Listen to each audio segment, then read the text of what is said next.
tumbling, oh. We keep tumbling, tumbling, oh. Tumbling, tumbling, oh.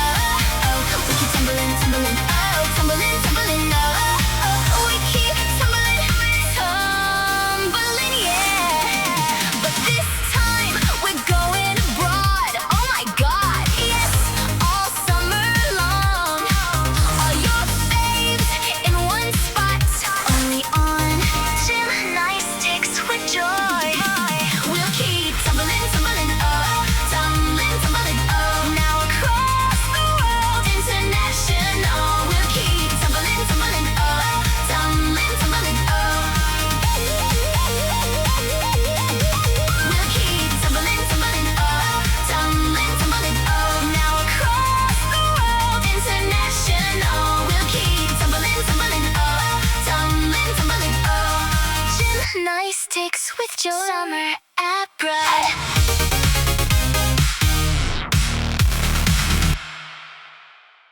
Hello, and welcome to Gymnastics with Joy, the podcast that flips your perspective on gymnastics, where every athlete has a story and we're here to tell it.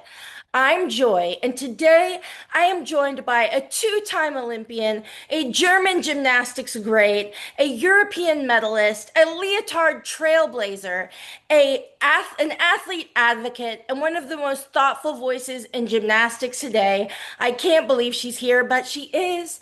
Please welcome the iconic Sarah Voss. What Welcome. an introduction. Thank you. Hey, you deserve it. You deserve it. All right. Well, I really want to start from the beginning because there's really no other place to start. I have so many questions to ask you. So, I'd like to know kind of when did gymnastics first enter your life and what made you fall in love with the sport? So basically, it was my mom who took me to my first gymnastics classes, and it was because I I really think I was more on my hands than on my feet because she always told me I was a very giggly, very active little girl who was doing cartwheels and all over the flat. Hmm. And she, yeah, introduced me into gymnastics because there was an mother and daughter class where you could do like basic gymnastics and getting to move your body and getting in touch with other moms and kids. And from there on, it started to, yeah, get a fire inside me, like a desire to learn more, to do more, to try things out. And I developed quite fast. So that's why I moved into another group and another group with more training hours and with more intense training. And after 1 or 2 years, and I started by the age of 3 or 4, they said, well, maybe you should try to go some kind of elite gymnastics and try out a new club at that point because we can't offer more surroundings for you to develop as much as she really wants. And that's where my mom first came across the word elite gymnastics and some sort of professional gymnastics. And by that time, the only near club that was there was a town or a club in the town called Wetzlar, which is near Frankfurt. And surprisingly, the same club where Fabian Habüchen was doing his preparation for the Olympics in 2004 for Athens. So yeah, I got introduced into elite gymnastics, and therefore this kind of had a spark in me, and I developed to, yeah, get more into elite gymnastics and had some sort of an idol, which was Fabian Hambüchen at that time. And yeah, that's where it blossomed, I would say. That's amazing. Yeah, I feel like I've heard similar stories from every athlete that I've talked to around the world saying that they were walking more on their hands than on their feet, or they were, having flipping around the house or whatever it may be. I've heard that from almost every athlete. So I love that that is, Some sort of insanity.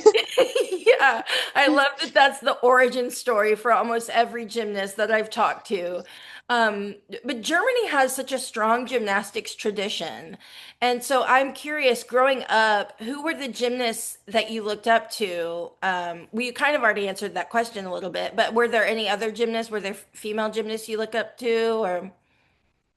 Yeah, for sure. I was a very young little girl as I was introduced to Fabian Hambüchen and his kind of way he was following in gymnastics because it was a very unusual way. He was not training at a certain facility or a certain training center. He was kind of home based and trained by his own father. So that's unusual for us. And also, he wasn't in the army, which is kind of our funding and some sort of sports or some sort of background, financial background, you kind of need to be an elite sports gymnast. Mhm. So I kind of got introduced in a very unique way of doing his gymnastics or doing gymnastics on his terms. That's Yeah. what I was introduced to, and that's what I almost copied, I would say, because Yeah. I also went in a very unusual way.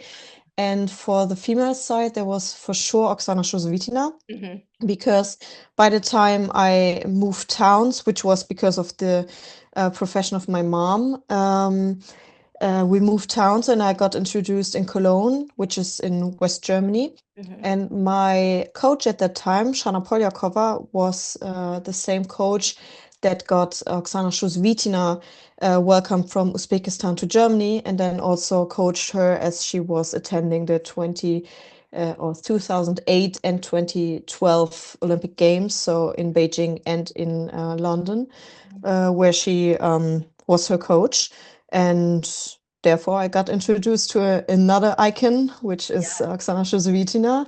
And I trained with her several times, and her son is the same age as mine. Um, so we spent a lot of time and also prepared for some major um, international competitions. That's, yeah, I would say another great symbol of gymnastics. Yeah, I mean, if you're gonna have an icon to look up to, it's Oksana Chusovitina. I mean, that's doesn't get more iconic than her. That's amazing. Yeah. Yeah. Well, what do you remember about your first big moment where you realized this might be something I'm really good at? I mean, it could be a competition or in training, but was there a moment for you? I think it slowly built up to Mhm. some sort of a moment Mhm. because I always was so fascinated by gymnastics itself and also by passion driven. And I also wanted to learn more things and I wanted to see where my body can go and what borders I can cross somehow. Yeah. And by that, I was kind of the girl that was not that perfect in her age or in her group, Mhm. and also was kind of the last one announced as the competition ends, and I was pretty much, yeah, very bad at that time. But I love to do gymnastics, and I think this carried me along the journey. And I think in 2014, which was my last year of being a junior, Mhm. I somehow suddenly and very surprisingly won the all-around title at the Junior German Championships. And nobody was even close to thinking that I would, yeah, carry the gold, Mhm. but for me as well. But after that kind of breaking point, I got more confident in my gymnastics because every other girl in at my age was unreachable for me. And there was Pauline Tratz. Mhm. She was going to UCLA. She's also known in the USA.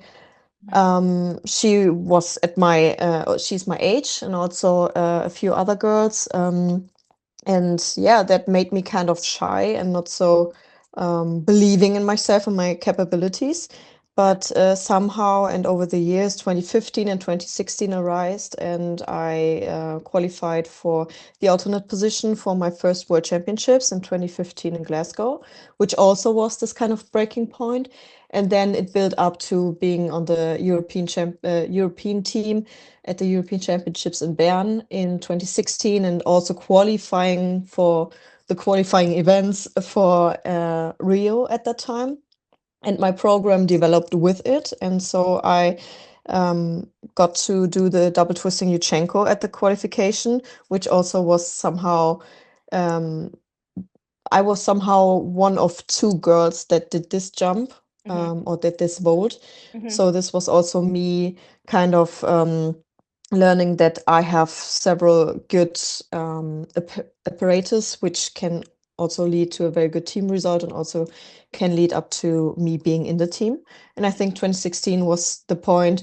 I was for sure preparing for 2016 Olympics, but also with having in mind the alternate spot would be the very best I could reach. Hmm. And after not being selected as the alternate, there was this very big fire of mine, very high passion of, well, if I'm not being selected right now, and even not for the alternate spot, I will be selected as the very first girl. And this was a crazy thing I said to my mom, but I said, well, mom, I'm not selected yet, but I want to be the very first girl that will be selected 4 years later.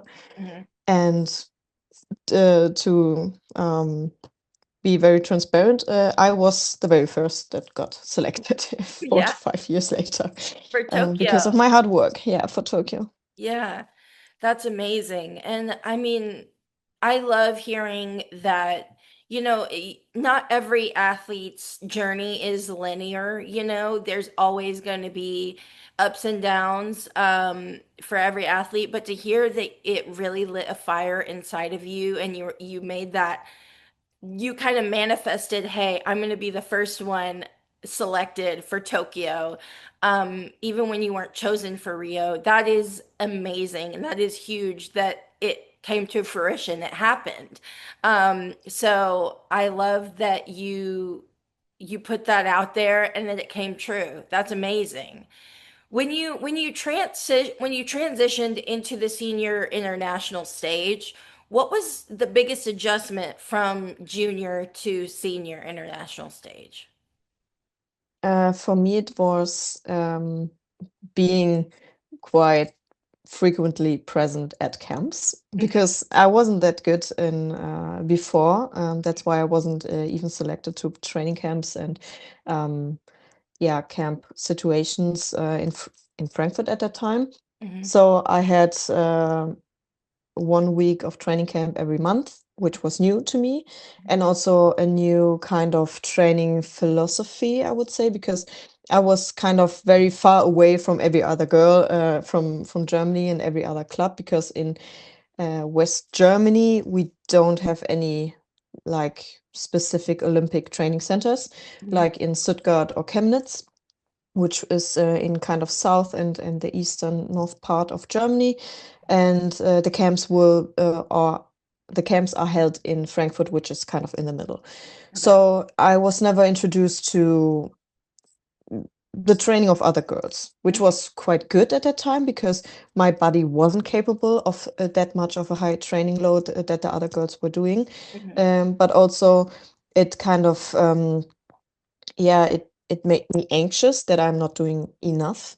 Hmm. And going into training camps, I somehow got introduced into being compared and being stressed over routines and stressed over results much deeper than I was before, because before I was only measuring my own progress and my own competitions and how far I've got and how the program is developing. But then, for sure, there was a much bigger pressure of performing and proving that you're a part of the national team.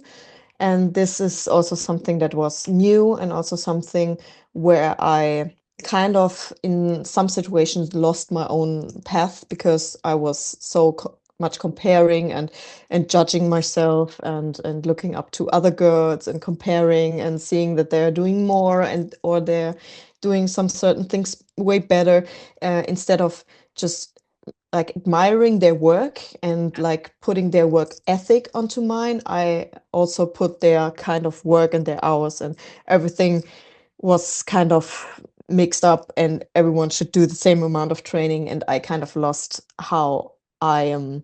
or what I need to perform at my best. Yeah. And that's something I learned over the years, but it was somehow very, yeah, difficult at the beginning, I would say. Yeah, yeah, yeah. I hear that a lot as well, and they always say that comparison is the thief of joy, you know, and that's so true because when we're comparing ourselves to other people, we are not able to do our best, because we are so invested in comparing ourselves to other people. So I love that now, and I know that hindsight is 2020, so you look back and you think you realize all of these things. However, I love that you realize those things, and that you realize, hey, this is not what is best for me, and comparing myself can hinder me in my training and in the way that I compete. That's really smart, and to be able to acknowledge that is huge. I would say that Germany has. You mentioned Paulina Trotz, and Germany has had several strong athletes in recent years. What was it like training and competing alongside teammates like Paulina Schaefer-Betts and Elizabeth Seitz and Kim Bui and all these amazing German athletes?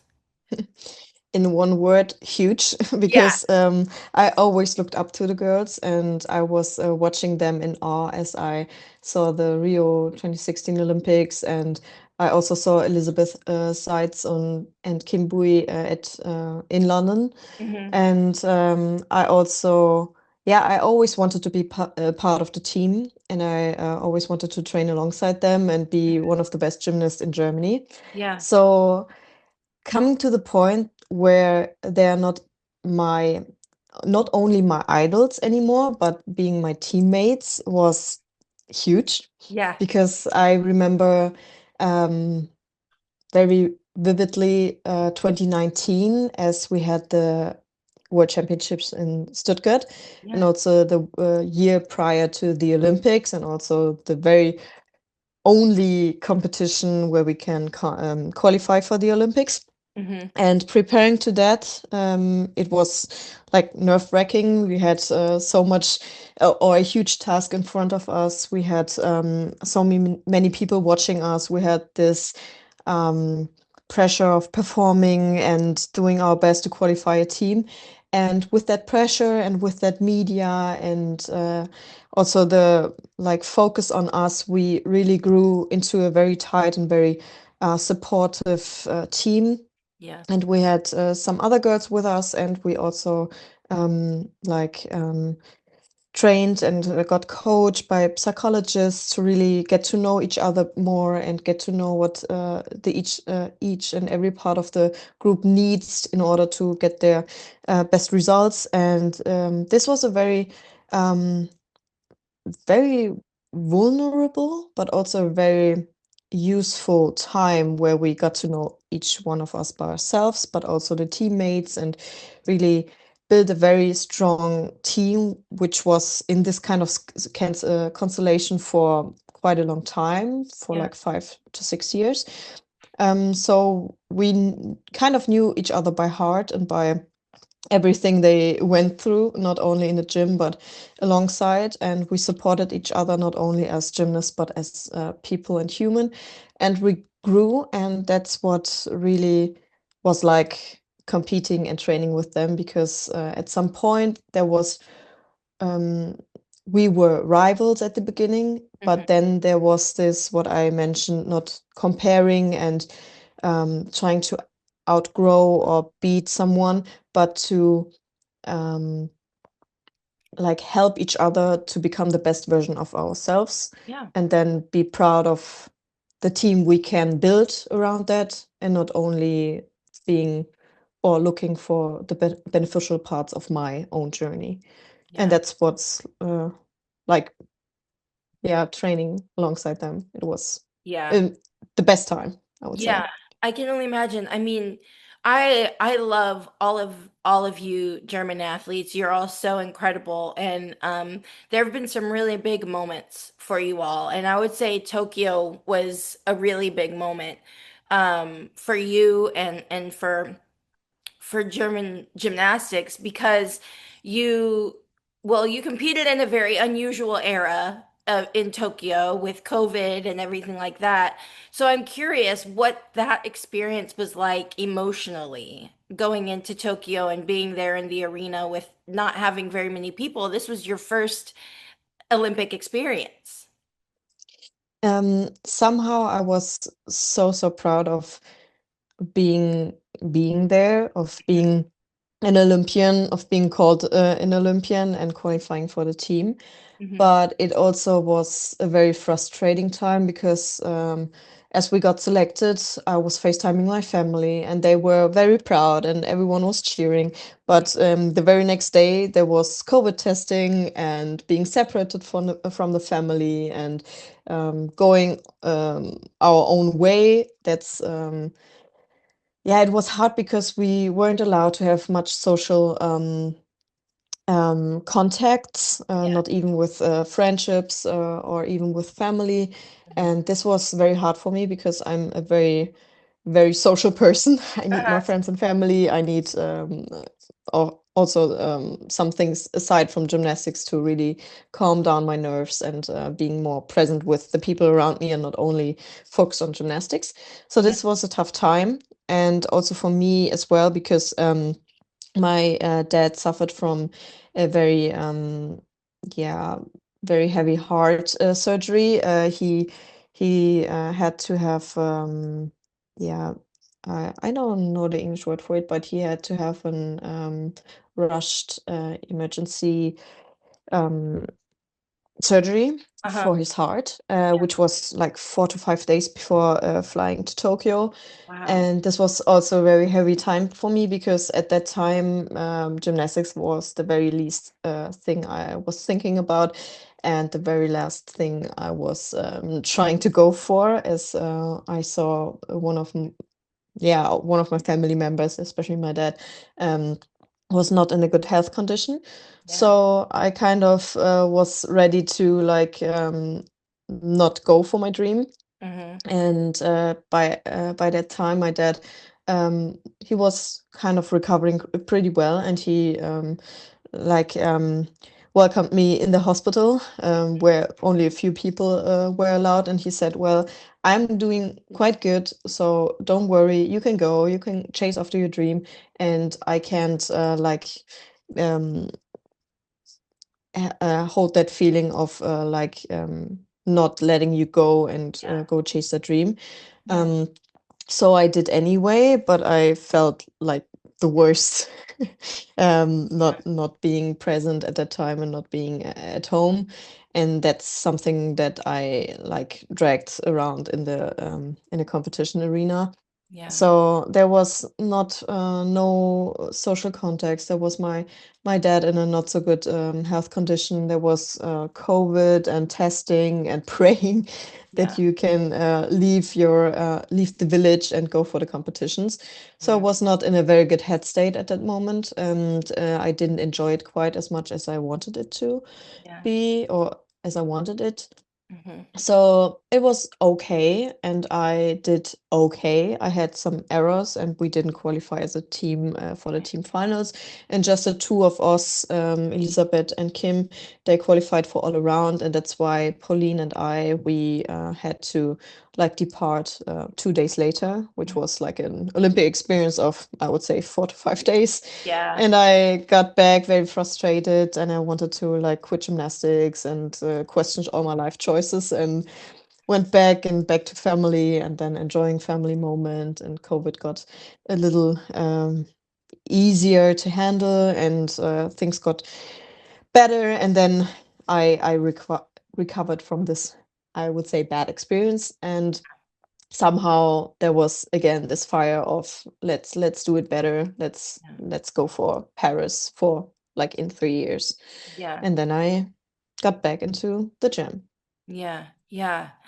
And during that time, Germany made headlines when you and your teammates competed in unitards instead of the traditional leotards. Can you walk us through the conversation that led to that decision? Yeah, sure. So this unitard was somehow born in the gym itself in a moment where we had training camp together as a national team. So normally it is usual that you have this leotard that is like a gym bodysuit, Mhm. um, where like you don't wear trousers in Right. competition, and in training we somehow or sometimes wear trousers, and sometimes we were asked to leave the trousers and to just do our beam routines in the leotard itself. And at some times, and even worse, when you had your period, you didn't feel that good in your body, and you didn't feel like not putting on a trousers and training because Yeah. you're doing 30 plus hours a week and you're sweating and you're not feeling good, and the least thing you're thinking about and or you want is to like kind of like yeah scramble around your leotard. I don't know how Yeah. to say it, but Yeah. No, I get what you're pull the saying. leotard every 2 times Hmm. in the routine, or even think about a leotard kind of like not at the place you want to have it. Right. And at that time, our head coach asked us a very like bare minimum question. What do you guys do if there's a competition? Because this is somehow the rule. So Yeah. what's the issue? And we said, well, yeah, in competition it's the rule, but we don't feel confident in it and Yeah. we don't like it as much. And Yeah. she said, well, I know there's a rule for the girls that are doing it for religious reasons, Hmm. that they can put on trousers which is matching with their leotard. Hmm. So might as well let's do it, or let's try to create something new. Hmm. So this idea was born where we had a girl doing our little tots before. She handmade them, Hmm. and then we kind of welcomed her at the camp, and then we tried around, and then tried out some prototypes, and we were the first girls to try it on. And then after yeah sketching and trying on and doing it all over again, we decided to show it at the 2021 Basel European Championships. Hmm. And then I was the very first girl to wear it in competition. So this was a huge step for us, and also for somehow the internet and gymnastics all over the world. Yeah, yeah, absolutely. I mean, it's incredible that you were at the forefront of that. You were able to be the first athlete to wear it, and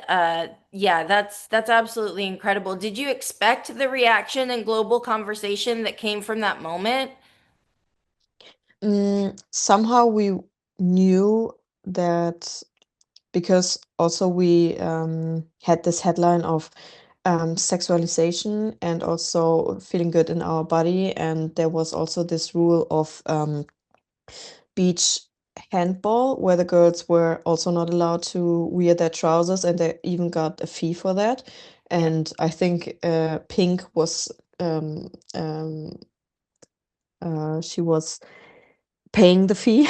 yeah, I guess yeah, it was yeah. somehow a headline like this. Hmm. And this very much added up in this whole situation. Therefore, I think it spread even more than it was used to, because we knew that this would be something new for the gymnastics bubble, Yeah, but and to be very global around it, but not that it will be like all over the internet and not only in the gymnastics bubble. yeah. So this was new and very overwhelming, Hmm. but we had quite nice resonances. People were having very positive feedback around it. They were welcoming this new kind of leotard, and were opening up about not feeling as good in their skin at any time in their gymnastics career, and even girls um, admitting that they were quitting because of their body changing in gymnastics and Yeah, puberty and not feeling as confident, and that this was kind of a new way of, yeah, like feeling good in their skin, and yeah, kind of expressing somehow new. details and somehow new designs of leotards, and people liked it. And there were also some negative comments, also referring to religious reasons and white girl problems. And this was not something we were, yeah, trying to place somehow, but it was, yeah, Yeah. people were giving their comments on that, and Yeah. this was not so nice at the time, but I think the most or the most comments were quite positive, and Yeah. yeah, very surprising that it was not only the gymnastics bubble, I would say. Yeah, yeah. And I mean, that's gonna happen with anything, right? Like you're gonna have positive comments and you're gonna have negative comments. I think the most important thing that you guys knew is you were doing it for yourselves and you knew why you were doing it. So I think, yeah, I mean, I heard overall positive uh comments about it here in the US. And of course, there's always going to be negative, but I heard overwhelmingly positive comments about it. And I really, your career is so unique, and I love specifically the music that Germany chooses for your floor routines. There's so many amazing music choices. Like you've performed to Queen, you've performed to Fall Out Boy. I know that Paulina Schaefer-Betts, she performed to NSYNC. I mean, there's been so many amazing floor routines. So I remember specifically your Queen floor routine in Tokyo, and I'm wondering if was a moment in Tokyo that if you could relive it, what would that moment be for you? For sure, it was somehow the floor routine, because Yeah. I loved this floor Hmm. routine, and I performed it quite at the beginning of COVID somehow. Hmm. We didn't had the intention of like corona happening, and then Yeah. therefore having this kind of music choice. But I loved rock music by Yeah. heart. I loved AC/DC, and I loved Queen. Hmm. So I somehow over the years allowed myself to kind of use this music, because I had several music choices, not only um, not all of them were 100% my choice. So they were like, this is what the judges want, this is what it's expected. And I somehow not every time was 100% confident in my flow music and flow routines. So this routine was the very first one that I was really feeling that this is my routine, this is my kind of gymnastics, this is my kind of expressing myself. And I loved it so much. And we did this flow routine with some choreography experts, and some of them that were introduced to stages, and how is it called, um, like on stage performing. Yeah. And they introduced me into not doing gymnastics flow routines, but doing like a show and something, some sort of a role I had to play, and some sort of emotions. And I saw it with Eitora so much, but I was never confident enough to do it by myself. And Yeah. that was the very first routine I somehow felt it, and somehow could express it. And yeah, also with COVID, and it was not that easy, because no one was cheering in in Yeah. this gym, no Yeah. one was there. But I felt it so much, because this was so like a breakthrough, so much of like, look at me, I tried so much, and I tried so hard to be here, and like breaking through. And the show must go on, you always can carry on after Yeah. several like heartbreaks and several issues in your career, or Yeah. something that not going the way you wanted it to. But like pushing yourself and believing in yourself can have so much, and can put you places you never thought you could reach. Yeah, I remember that floor routine so vividly. It stood out to me in Tokyo. So so much. And I remember thinking how poignant and how timely it was that you did The Show Must Go On in the middle of COVID. I just thought it was perfect. And you've had a lot of moments that I remember. I mean, especially I would say in 2019 at the World Championships, you got 10th best in the entire world in the all around, and that's huge with the gymnasts that were there that were competing. 10th in the entire world. Like, what did that mean to you personally, especially in that pool of gymnastics talent? It was crazy. This was also some sort of my breaking point because I always doubted myself. I always was a part of a team, but not somehow a leading part of a team. And in 2019, I had this was my year where I got the best German gymnast in all around for the very first time. Hmm. So this was very emotionally for me because I always said I want to be one of the best gymnasts in Germany, and Yeah. this was a time where I really hit that or checked that box. Hmm. And also quite surprisingly, because I graduated from school in the early beginning of 2019, and I really put gymnastics not on hold, but I really decreased my hours in training and also in the gym. Hmm. And I, which was very surprising, I even got better because somehow, and I said it prior, this high volume of training was not serving me that much. So I decreased my hours. I focused on school, and I graduated, and then some sort of rebuilt a few hours, but not as much as I was doing before. And my body was responding quite well, and I was feeling much more ready in my head and much more focused because there was not so much time I had to fill, but a little amount of time, which was very focused, very goal oriented, and also very efficient. Hmm. And by that time, and with not that much impact, I grew into a very into very difficult routines, and but Yeah. also with confidence. And I worked a lot with a psychologist who introduced me into mental training, so with mental rehearsals of my routines. And this was also something that was like really adding on to my difficulty as well, because I didn't train as much as I could, and I very much filled those hours not spending in the gym with so many mental rehearsals of my routines.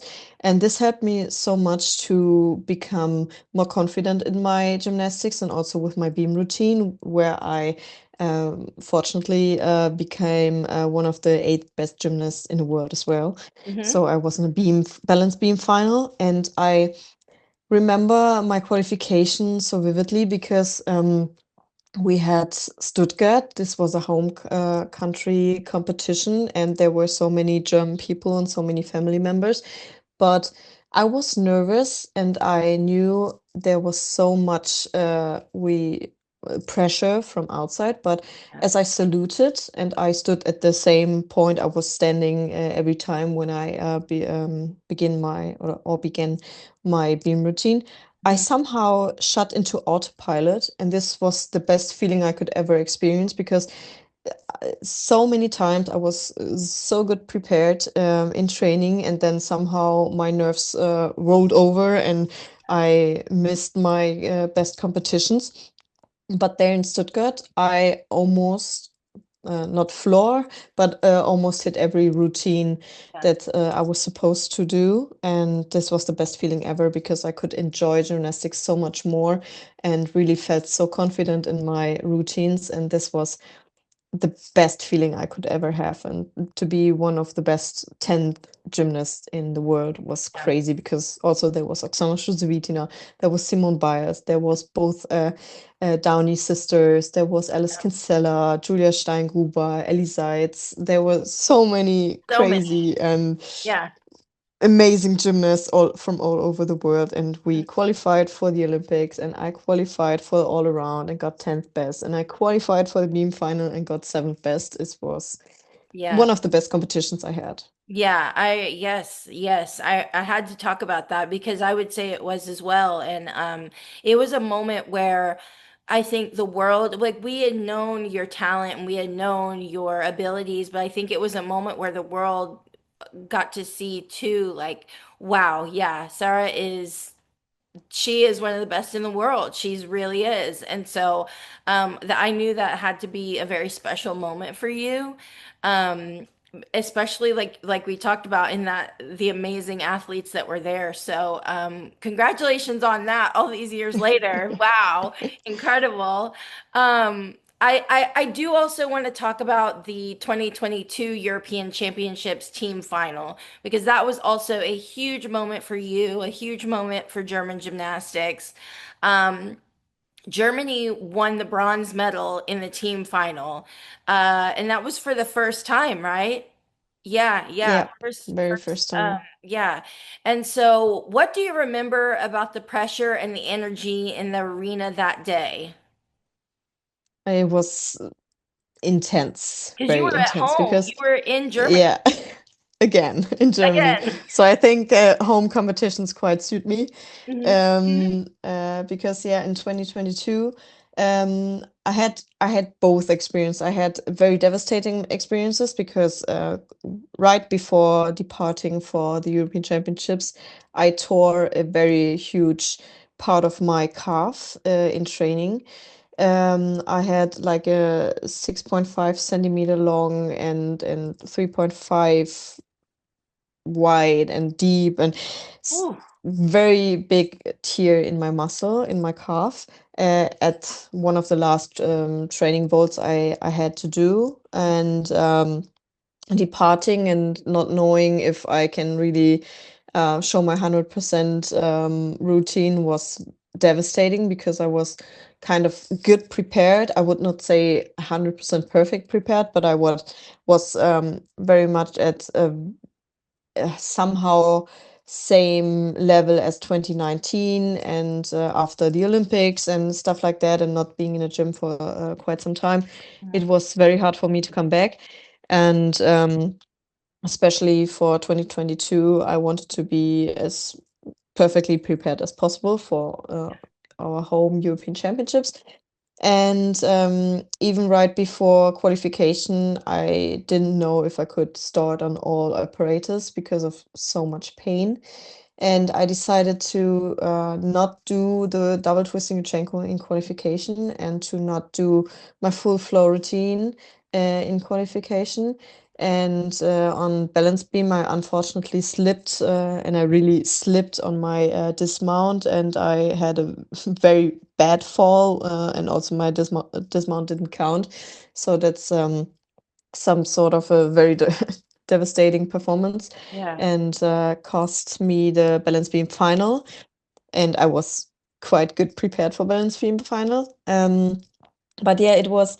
We still were the fourth best team coming into the team final, and we knew there were many teams at somehow our level, which was the Netherlands, Hungarian team, the girls from France, Mhm. and there were some unreachable teams, which were for sure Italy and for sure Great Britain. Mhm. And I remember we sat at the breakfast table in the morning, and Emma Maleski, our youngster at Mhm. that time, we were sitting there, Kim Bui, Pauline, Ellie, and I, and we were kind of in our heads, and we were thinking about the competition in the afternoon and about the pressure and everything else. And Emma was 18, a very young girl, and got like newly, freshly introduced into our team. She said, "Well, girls, I think the third place is quite reachable, isn't it?"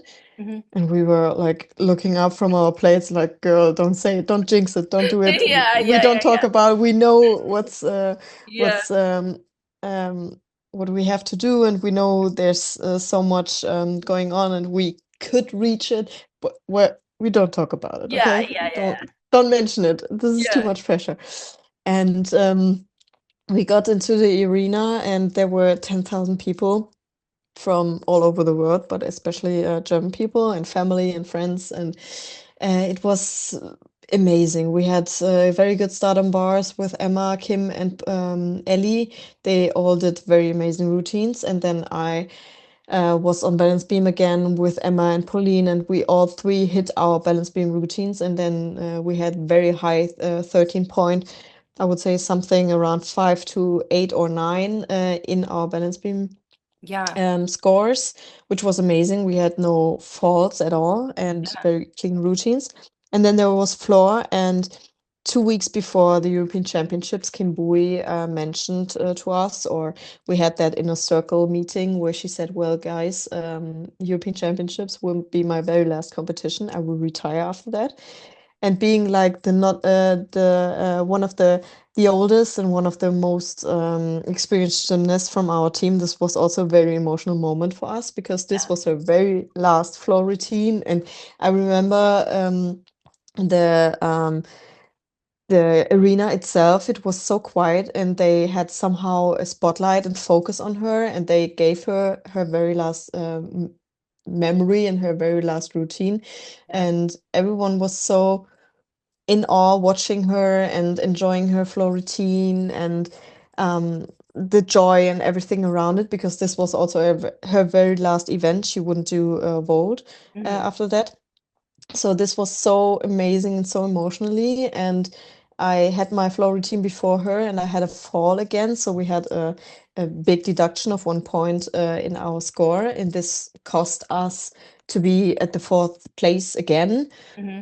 even after very good balance beam routines. Hmm. And I remember warming up for vault, and our head coach at that time, he came over and he was like, "Well, we are at the same level as Hungary, the Netherlands, and France. We were all like kind of on the fourth place, aiming for the third." And he was like, "I know you're injured. I know everything is quite heavy and there's a lot of pressure, but may I ask you, can you go all in? Can you do the double twisting Yuchenko?" And I was like, "I can," because after floor I was so like with adrenaline and so Yeah. much like kind of aggressive because my performance wasn't that good. And Hmm. I knew somehow around the competition that this might end in me doing the double twisting Yuchenko.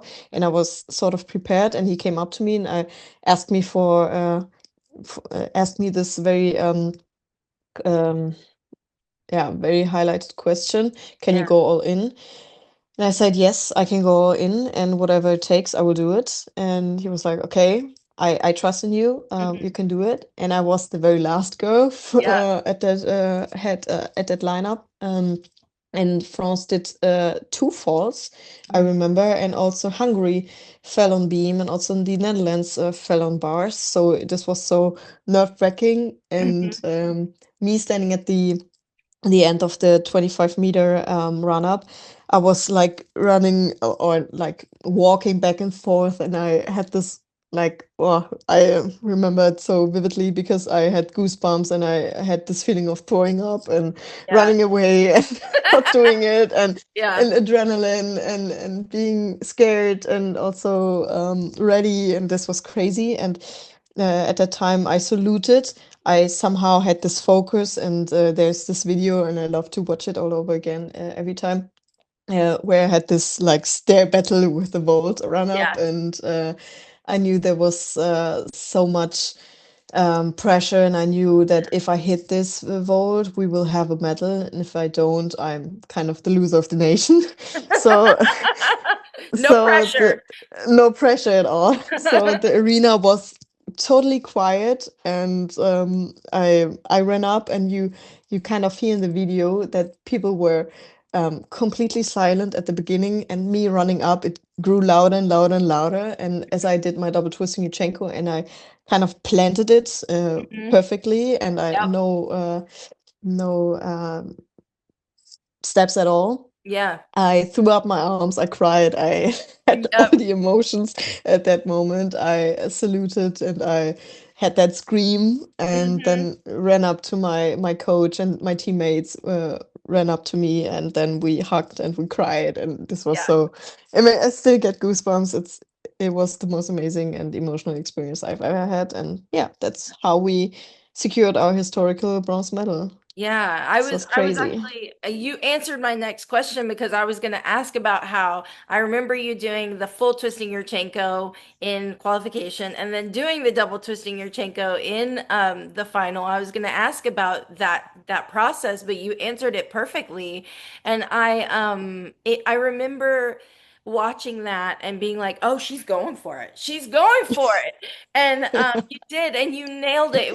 It was like one of the most perfect double twisting Yurchenkos ever. It was perfect. And I know that was such a huge moment for you all. And I remember watching the joy that you all felt. And yeah, that was just such a cool moment. And I remember getting chills, and I'm American and I'm just watching the European Championships from America. I don't have any stake in the competition, but I was so happy for you guys because it's just such a special moment to see you win, to see any team win a medal is just so exciting, but also to see Germany win their first team medal at European Championships, that was just so iconic. So, yeah, I remember it very vividly as well.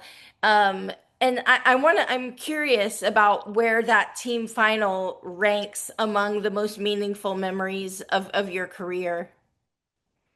I would say it's somehow at the very top Yeah. because this was the perfect combination of emotions of like Kim Bui telling us that she's retiring after it, Mhm. just giving her a very last moment, and Yeah. also congratulating on her career with this bronze medal. Yeah. And yeah, I would say it's on the top. Yeah. Yeah, yeah, absolutely. And I want to talk about the second Olympic cycle as well, because over the years you've carried a lot of responsibility as Germany's most one of their most reliable competitors. You've been in so many competitions, in the all around, in finals, in the team finals, all of that.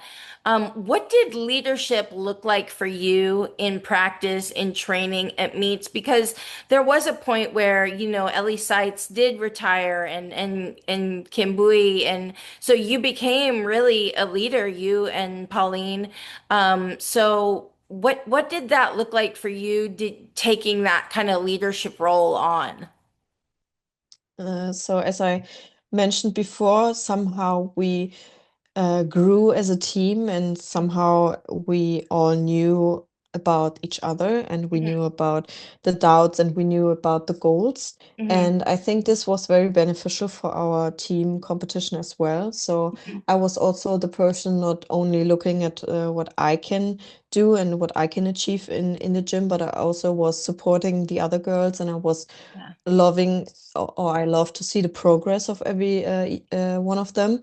Mhm. And I think this encouraging and this like supportive atmosphere lead us up to be a very good team, and me being some sort of a team player in the leading role, because I knew of every gymnast we had what the specific problem was at that time. On and off the mat, I would say, and how they responded to the pressure, what they needed in order to perform. So there were girls that got quiet in competition and needed their space. There were girls that needed to express their emotions and talk back and forth about it. And there were girls that needed that ensuring nodding and Yeah. looking their in their eyes as right before they salute. So I knew of every girl, and I knew of every situation that may come up to us, and how to respond to it. And I was also the athlete speaker at that time. So every issue that there was from the coach side or from the gymnastics side, I was somehow the girl that translated in both directions. So if there was an issue coming up, the girls came up to me, and I somehow tried to solve it out with them or with the coaches. And I think this was something I was naturally doing, and then somehow grew more into that role. And I like that role, and I love to see everyone thrive. And I think this is somehow how or the evolution of how I got there. And Yeah. I did it by heart. I loved this job, I would say. Yeah. Yeah. And I'm also admiring now the work from the girls from afar, and I'm also reaching out to them and hearing their stories and how everything's going and trying to help. Yeah. But now in a different role. And as I said, I really love doing it, and somehow felt the pressure of this job, but also found the joy in it. Yeah, that's wonderful. And I could tell that you, as time went on, had taken on that leadership role. And I am curious because in Tokyo, like you said, you didn't make the all-around final, but in Paris, you did make the all-around final. What did that mean to you, to make that all-around final in Paris? There's a crowd now. It's a normal, quote unquote, um, Olympics. What did that mean for you? It meant the world for sure, because in 2023 we had the World Championships again, and we Mhm. didn't qualify as a team, which was also frustrating and devastating. Yeah. And I somehow felt the heavy and negative comments from all over on my shoulders, because I was the team lead at that time, and I um, somehow also did a bigger mistake. Nobody of us had a fall, but I had this step outside of balance and outside of the lines on floor, which was with the step combined like 2 or 3 tenths in total, and we needed 1 tenth to come to qualify as a team. So this was hard for me, and I really put this weight on my shoulder, and I was yeah, somehow, yeah, devastated. But at the Yeah. same time, this very flow routine was the reason why I qualified by myself. So there was this rule of um, if you X out all the girls that qualified with the all around, and all the girls that qualified with the team, there was this ranking of each apparatus where the very best gymnast from the country gets the spot, and I was the gymnast on floor. Mhm. So I had the spot secured for Paris, which was also the best Yeah. feeling for me. It Yeah. was both. It was devastating, and it was um, the most beautiful moment, because I qualified for myself and my own spot and my own name. Mhm. So this was huge. And also leading up to Paris, I had a very good preparation, but and there's this big but again. Mhm. I got sick. I got pretty sick. I had several fevers. I had pain and joint pain, and my knee had swollen to a size which was not normal anymore. And I couldn't get my head around what was going on with my body, and no doctors too. Mhm. And we had several blood tests, and we had several um, um, things we were looking for, but we couldn't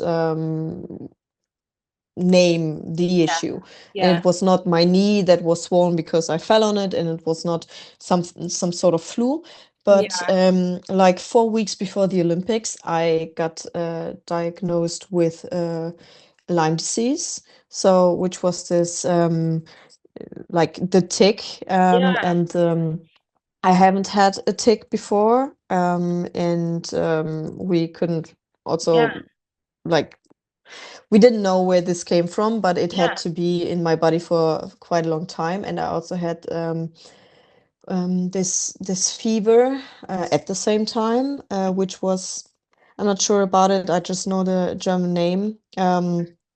Also, this fever where you got very high fever, Yeah. Yeah. um, this infection, and I had it too, because it was somehow balancing Yeah. Yeah. between the both of it, and I had to go into hospital and get treatment, like 3 weeks in total, to get to a certain point where I was not in critical danger of getting some major insufficiencies. I would Yeah. say. So Yeah. with this disease, and I went up to the Olympics, and I knew I wasn't at the best state anymore. And even if my preparation was quite good, those weeks really, um, yeah, they shattered my substance, and I was not feeling that good in my body and also mentally, because this was very suffering. Yeah. And I did the qualification, and I somehow did my best, but I also had a fall on a balance beam, which was frustrating. Yeah. But I qualified as one of the best in the world, one of the 24th best in the world. And Hmm. this was amazing because I could like get into the arena again and feel this magical atmosphere and competing alongside Simone Biles and people from all over the world watching. And Yeah. also in qualification, I saw Snoop Dogg. So this was kind of a strange world and amazing. And my family was there, some friends were there, and this arena was giving so much. Yeah. And Yeah. at all around at the day of all around, I woke up and had some minor fever, but I was feeling so like run over by a truck, because this leading up to the Olympics was just so hard, and so yeah, it Yeah. really got onto me, and I tried my very best, but I had so many errors on balance beam and also on bars and also on vault. And after that, I completely like emotionally shattered in the arena, and there was media and also national television from Germany that were like on my face, and Yeah. everyone saw me crying, and I was so done with everything. And there was this girl in my group that said, "Well, girl, it's just gymnastics." And I knew she meant it quite positively, Yeah. because she enjoyed this competition so much and did her out best. And Hmm. I knew even if I didn't do my out best, I was one of the best 24 gymnasts in the world. Yeah. But I knew what I was capable for, even if in qualification and even in all around. I Hmm. was aiming for that best 10th in the world spot Yeah. again. Yeah. And I could do it if I was hitting it perfectly, but I was so done emotionally and physically. Yeah. So I couldn't reach it. So even if Yeah. I was trying to, this wasn't possible at all. Yeah. And I went down this negative rabbit hole of judging myself again and not feeling my best. And this was the toughest time of my life and of my career. And Yeah. I shut down like social media, and I shut down everything, and I very isolated myself at that time, and somehow had to recollect every little piece of mine and get my shit back together. Yeah. And Yeah. this took quite some time. It took over a year to kind of really be healthy again after several treatments back and forth, and also like trusting my body to get back to a certain plateau and Yeah. not breaking every time. And then there was this decision of, well, I think I always will think I could have done more, and I could have reached more, and I could have won more titles or won more medals. But Mhm. I think I'm at a point where I really have to trust my body and really be more responsible with myself and say, okay, I don't think I can reach the very, very, very top again Mhm. without kind of breaking myself again. Yeah. And I took the bold decision at that time for myself, for my personal um, emotional feeling that yeah, gymnastics is not the way of everything anymore, and I have to find new ways and new paths. And yeah, somehow this decision grew, and I a few months later quit gymnastics. Yeah, yeah. Well, and now you had such an amazing career, and now you really are taking on this new role of athlete advocacy, and you're really changing the sport just through social media and being open and being honest about your experiences and advocating for other athletes and inspiring other athletes through your words and through your experiences. So I'm curious because you've been a part of such important conversations, around athlete autonomy and uniforms and respect for athletes. Why is this work so important for you now? Because I think the work is never over. So Mhm. there's so much more to improve, so much more voice that needs to be heard by everyone. Yeah. So I really love to see the girls thriving. I really love to see how every girl and athlete is going her own way. Hmm. And I think this has to be more openly and represented on social media or even by the girls itself, because it's so amazing to see how everyone is aiming for something, but there are so many different roads towards it and so many different challenges everyone has to face. And if I'm open and transparent about my journey and about my ups and downs, I think more people can relate and see that there is somehow a breaking point and somehow they can reach their admired goal, but Mhm. it takes time Yeah. and it takes patience and it takes the right people and the right environment. And I am encouraging everyone to look around and see if the environment they're in, if it's positively impacting you or if it's draining you. And for all the things I've learned, I really want to give this out or Yeah. spread the words out into the world and help people to find their way, their joy, their goals, and yeah, really push for it with the right people around them. Yeah, I think that's amazing what you're doing. And um, do you think gymnastics culture is improving for the next generation? For sure, because Yeah.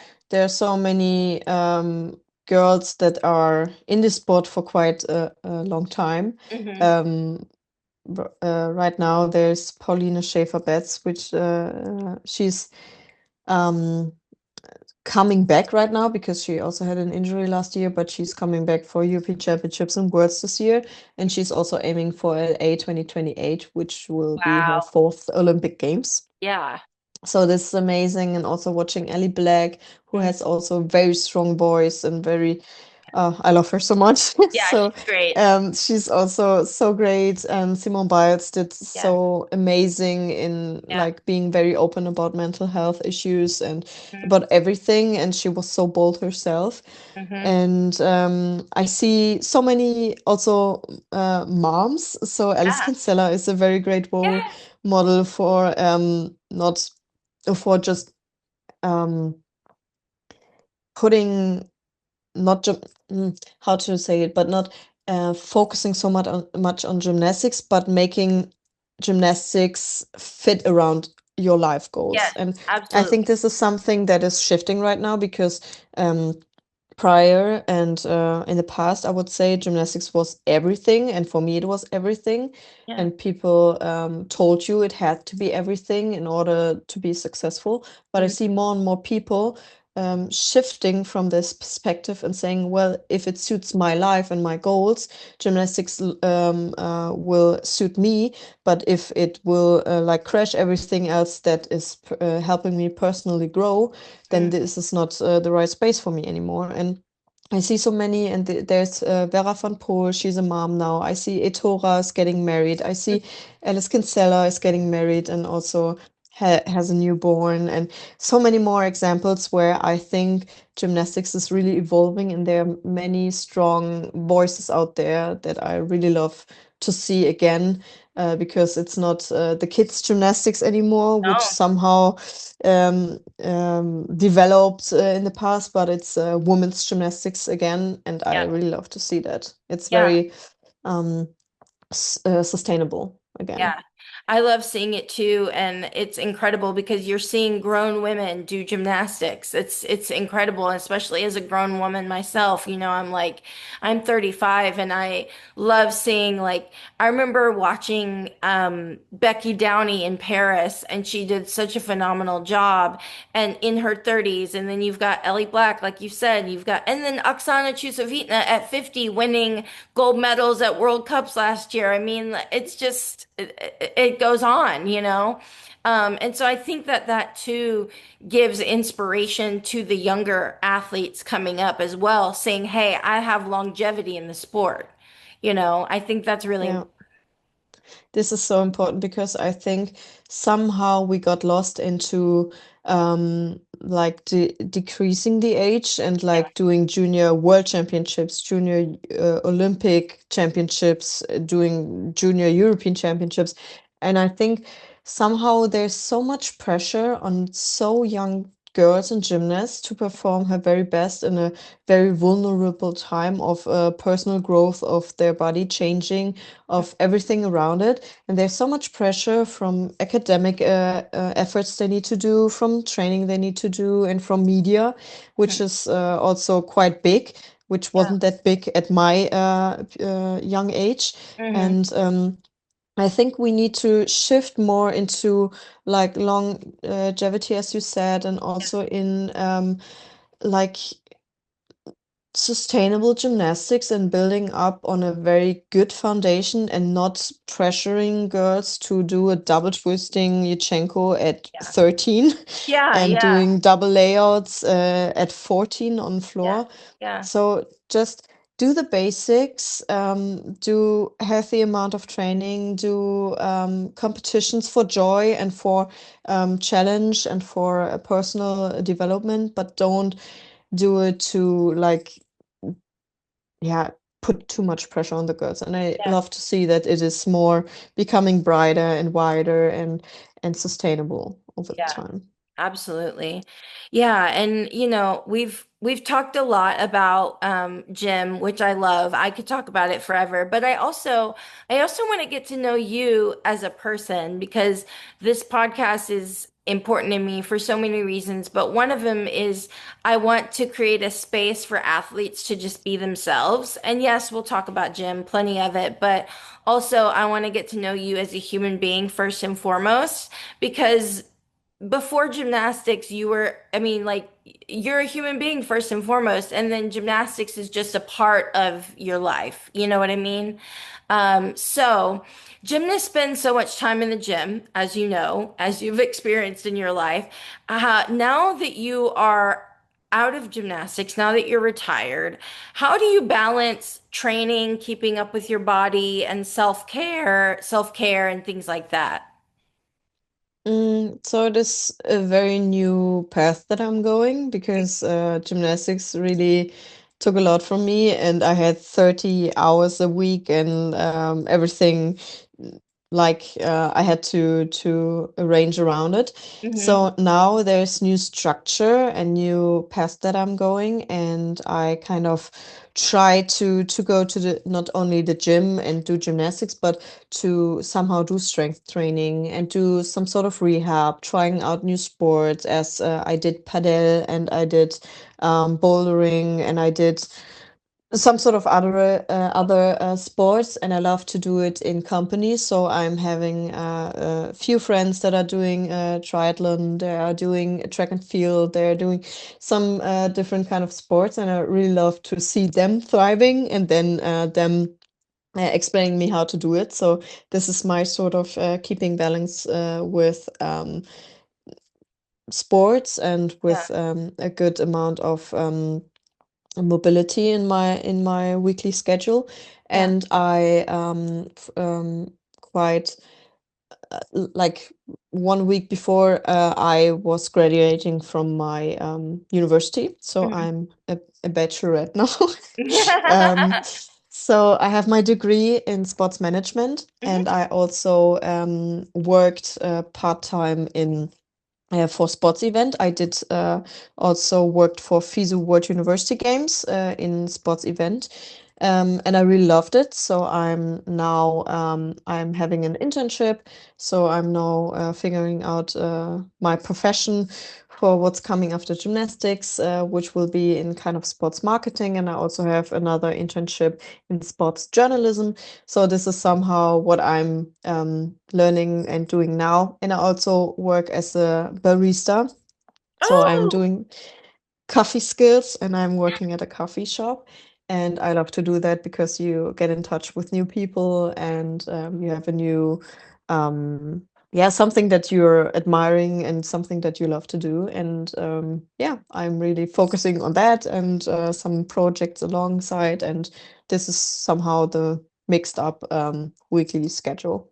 that's great. I love hearing that you're doing so many, like you're staying connected with gymnastics, of course, but you're doing so many things to, it seems like, to fulfill yourself. Like I love that you're a barista. That's so cool. If I were to come in your coffee shop and see Sarah Voss as my barista, I would be ah. That would be the coolest thing ever. Oh my gosh, how cool is that? I love it. What does so say there's a day when you don't have anything going on and you just want to do a self-care day. What does that look like for you? A self-care day, I would say I would sleep in, which is not that long because I'm very somehow early bird. Hmm. So I'm waking up around 8:30 for if I sleep in, I would say, and then I get a good breakfast, and I will head into the gym because I really enjoy it for like physical mobility and for my mental health. So I'm doing a good training session, and after that I will have lunch, and then in the afternoon maybe do something like having a massage or having spa or after that, meeting a friend and having coffee and a cake and Hmm. somehow chat about everything. And then I would love to have something creative. Somehow in the evening, I saw it so much on TikTok, and I really love to do it, like drinking an Aperol and doing some sort of art or just Yeah. painting bowls and coffee cups or something like this. And yeah, then having a dinner, maybe outside or cooking for myself. I really love to cook. And Ooh, then maybe a movie night or something. I love that. What do you like to cook? Different kind of styles. I really love to do curries, Hmm. and I really am mixing up some healthy bowls. Like you Yeah. have a carb source, and then you mix up some good meat, and you have some vegetables around it. So I really love to like create a rainbow bowl with Yeah. many ingredients. I love that. I love those kind of bowls too. I love Mm. Mediterranean food, Hmm. especially. And they have a lot of really good bowls and you can make a, yeah, I love that kind of stuff. That's great. What kind of music are you into? We talked about it a little earlier, but what kind of music are you listening to right now? Right now, I really love charts, for sure, but I'm deeply involved in rock music as well. So this is also family based, and this is something a very unusual tradition. But we, as a family, we love to go in concert or to concerts. Yeah. And next our next concert will be 3 Days Grace. So I'm a huge rock fan, and my very first concert was in 2014, which was AC/DC in Cologne. Oh, And I also visited Metallica, and I also visited Five Fingers Death Punch, also a very heavy rock music um, band, and I really enjoy it. And the people there are also amazing. Some people have like they put them into a box, but somehow the rock community is very open, very yeah, friendly. yeah. And yeah, this is some sort of music I'm frequently listening to. That's It's so it's cool. hyping me up for everything I need to Yeah, do. yeah. I was gonna ask what your hype music was. That's great. I love Yeah, it. What are some movies and TV shows that you're loving right now?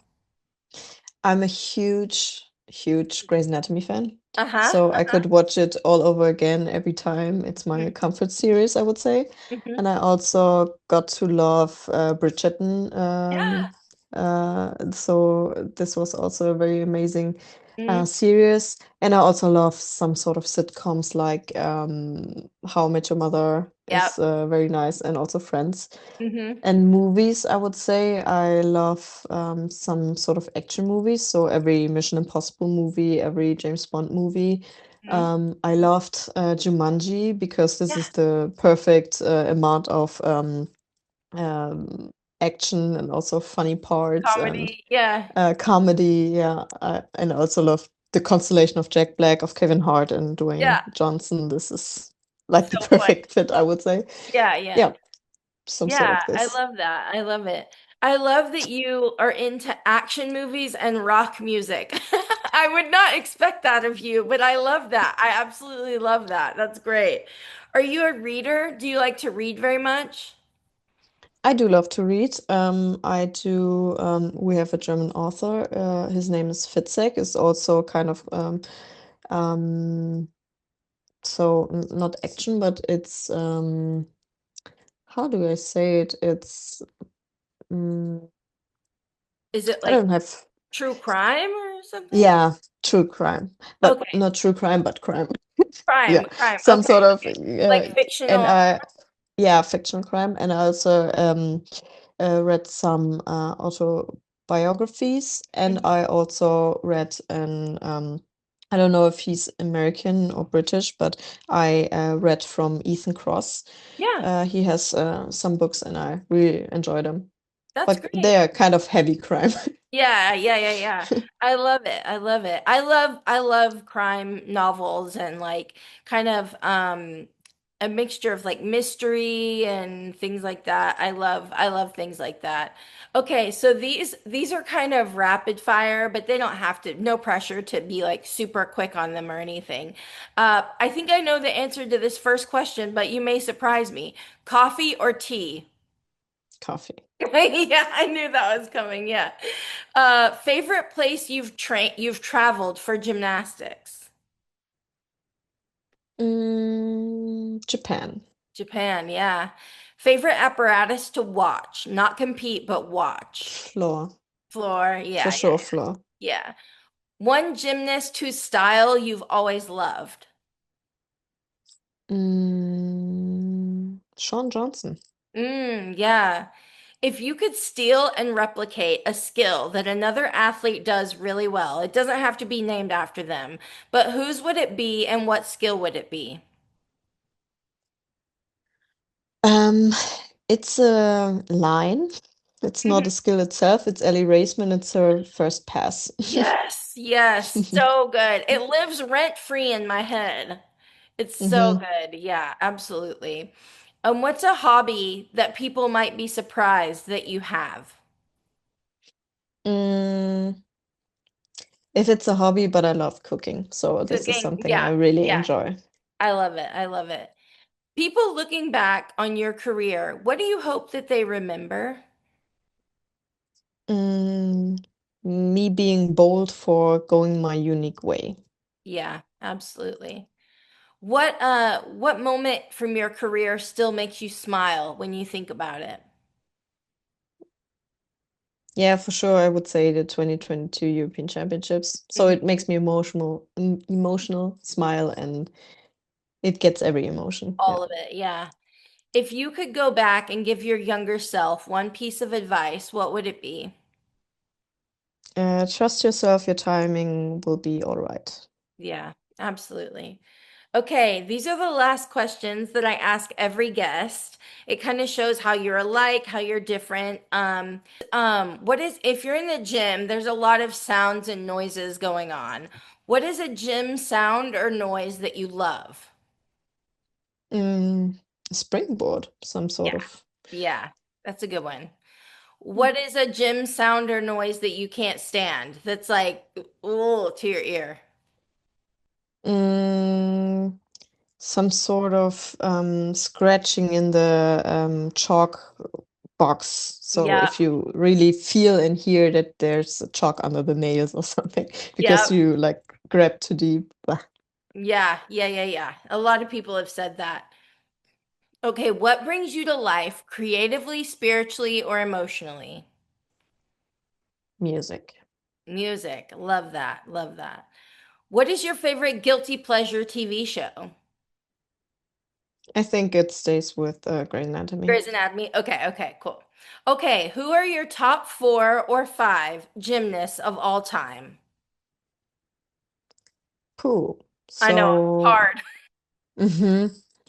Mm, top four. So I would say it's Shawn Johnson because I admired her style and Mhm, I also follow her on social media mhm. and I love what she's doing. Yeah. Mm, I would say Catalina Ponor. Mhm, She's also has a very unique style of performing and it's amazing. mhm, I also really loved the prime of Alia Mustafina. mhm, mhm.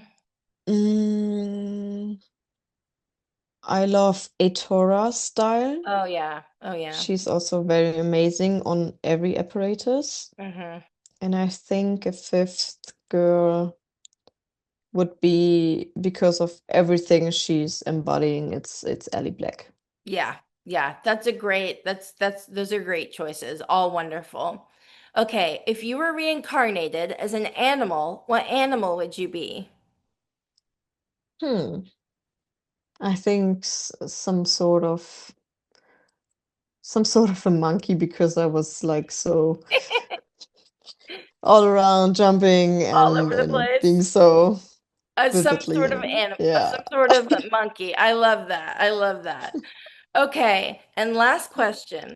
Looking back, what would little Sarah be most proud of right now?